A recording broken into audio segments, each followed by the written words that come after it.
Sejumlah kendaraan tentara Israel dimusnahkan perlawanan Palestina di sejumlah wilayah jalur Gaza. Pejuang perlawanan dari Brigade Al-Qassam, sayap militer gerakan Hamas mengaku menghancurkan 23 kendaraan militer. Kendaraan militer itu dibom seluruhnya atau sebagian dalam beberapa jam terakhir di beberapa daerah, seperti di kota Khan Yunis, selatan jalur Gaza, dan Beit Lahia hanya di utaranya. Penembak jitu Brigade Al-Qassam juga membunuh dan melukai 6 tentara Israel. Sementara mujahidinnya meledakan sebuah rumah yang dibarikade oleh pasukan khusus Israel dengan bom pasir. Sayap militer Hamas itu juga membombardir konsentrasi militer Israel dengan sistem rajum jarak pendek dan mortir. Mereka juga mengarahkan serangan rudal yang intens ke berbagai sasaran dengan jangkauan berbeda ke wilayah pendudukan. Perlawanan dilakukan Brigade Al-Quds, sayap militer gerakan Jihad Islam. Para pejuang mengebom kerumunan pendudukan yang ditempatkan di sekitar Masjid Al-Zalal dan pemakaman Sheikh Nasyar. Mereka juga mampu menghancurkan 3 kendaraan Israel dengan peluru tandem di lingkungan Al-Tufah. Memasuki bulan ketiga, perang antara Israel dan Hamas masih terus memanas. Brigade Al-Qassam tak hentinya menyerang posisi musuh, mulai dari kendaraan militer, personel, hingga pangkalan militer Israel. Pada Rabu 6 Desember 2023, sayap militer Hamas itu mengumumkan hancurnya 15 unit peralatan tempur lapis baja pasukan rezim Zionis. Belasan peralatan tempur itu dimusnahkan para pejuang di beberapa wilayah Gaza. Selanjutnya mereka juga menghancurkan 12 kendaraan lapis baja dan kendaraan pengangkut personel militer Israel di Beit Lahia, utara Gaza. Sebuah kendaraan pengangkut personel dan sebuah tank Merkava juga berhasil dihancurkan oleh para pejuang Brigade Al-Qassam di utara kota Khan Yunis. Serangan diluncurkan dengan roket Yasin 105. Selanjutnya, satu unit tank pasukan rezim Zionis lain berhasil diledakkan di timur kota Khan Yunis. Mereka turut menghujani pangkalan militer Israel Raim di timur Gaza. Pangkalan Raim merupakan markas divisi Gaza dan markas utama militer Israel untuk mengendalikan perang di Gaza. Di sisi lain, Brigade Al-Qassam mengabarkan sebuah rumah di timur kota Khan Yunis yang dijadikan lokasi pertahanan pasukan Israel digempur dengan mortir dan peluru.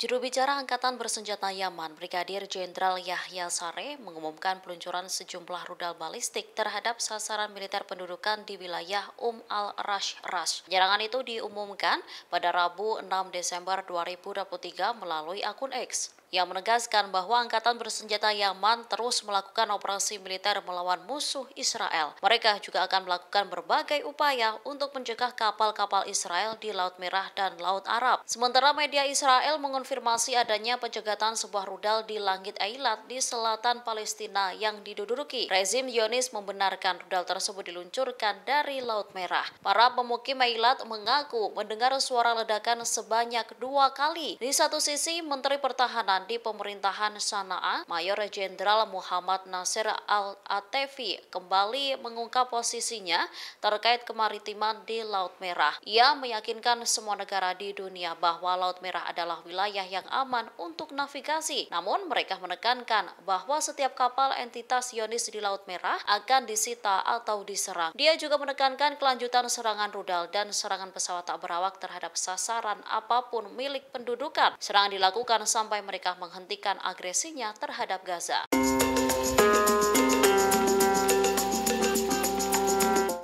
Strategi Brigade Al-Quds mampu melemahkan satu persatu kendaraan militer dan personel rezim Zionis. Ledakan hebat terjadi di mana-mana saat perlawanan melakukan gerilya.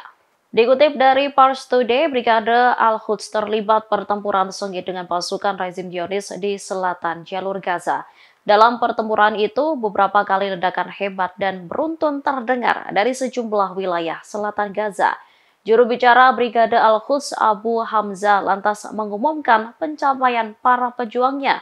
Disebutkan mereka meledakkan sejumlah kendaraan tempur IDF di timur Khan Yunis, Al-Harara, dan kota Gaza. Abu Hamzah menegaskan mereka melakukan operasi jebakan untuk melemahkan lawan. Operasi jebakan itu berhasil melumpuhkan sejumlah tentara rezim Zionis. Sayap militer Jihad Islam Palestina sebelumnya juga mengabarkan berhasil meledakkan 3 tank, 1 kendaraan pengangkut personel, dan sebuah bulldozer pasukan Israel di Gaza.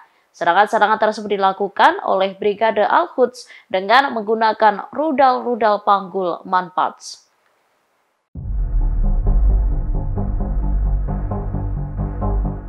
Menteri Luar Negeri Israel marah dan menuduh Sekretaris Jenderal PBB Antonio Guterres mendukung Hamas. Kemarahan Israel memuncak setelah Antonio untuk pertama kalinya mengandalkan pasal 99 Piagam Pendirian Perserikatan Bangsa-Bangsa untuk membentuk gencatan senjata di Gaza.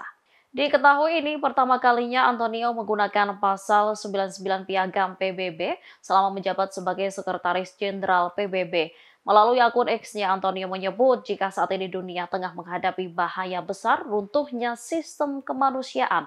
Oleh karenanya, ia mendesak Dewan Keamanan untuk membantu mencegah bencana kemanusiaan di Palestina. Selanjutnya, menyerukan gencatan senjata kemanusiaan untuk diumumkan di Gaza. Keputusan Antonio itu langsung ditanggapi oleh Israel. Rezim Zionis meminta agar Sekretaris Jenderal itu mengundurkan diri dari jabatannya. Menurut Menlu Israel, masa jabatan Antonio sebagai ketua Badan Dunia tersebut menciptakan bahaya bagi perdamaian dunia. Pasalnya, Antonio disebut mendukung perlawanan yang dilakukan oleh Hamas. Presiden Amerika Serikat Joe Biden terus mendesak agar pemerintahan melanjutkan pengiriman bantuan militer ke rezim Zionis, namun permintaan tersebut tak disetujui di Senat.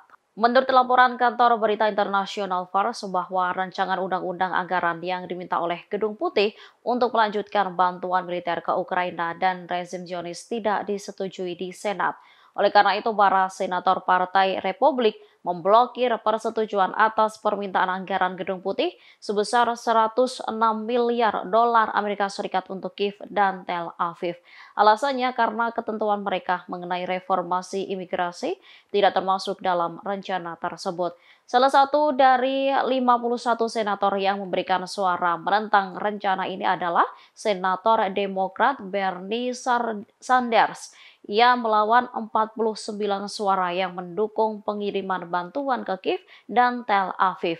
Bernie mengaku menentang pemberian dukungan militer tanpa syarat kepada rezim Zionis. Bantuan akan dikirim kecuali Perdana Menteri Israel, Benjamin Netanyahu, menyetujui metode perang rezim ini untuk mengubah Gaza. Sebelumnya, Netanyahu menolak saran yang dilontarkan oleh Amerika Serikat dan sekutu-sekutu Israel lainnya. Ia mengatakan bahwa tidak ada kekuatan internasional yang bisa bertanggung jawab atas keamanan di Gaza.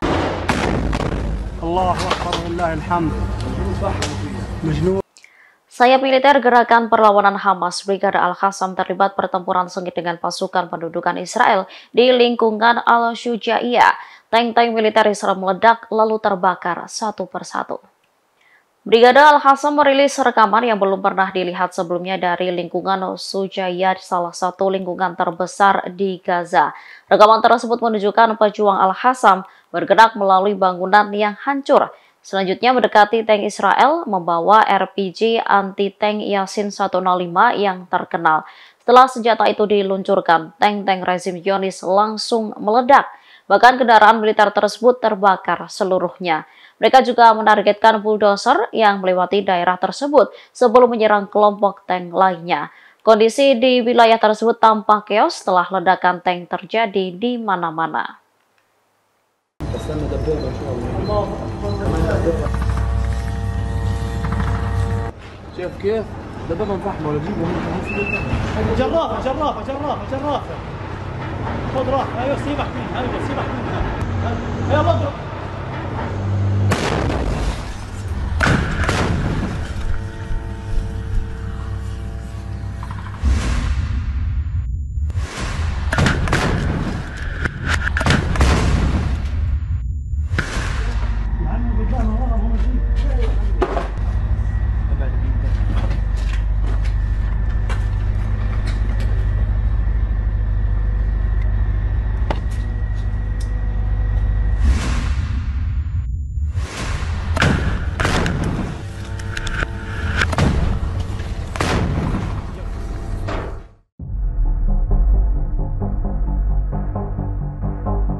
Pejuang perlawanan Palestina menghadapi serangan pasukan pendudukan Israel di kota Tulkarm dan kamp pengungsi Nor Shams pada Kamis 7 Desember 2023 pagi.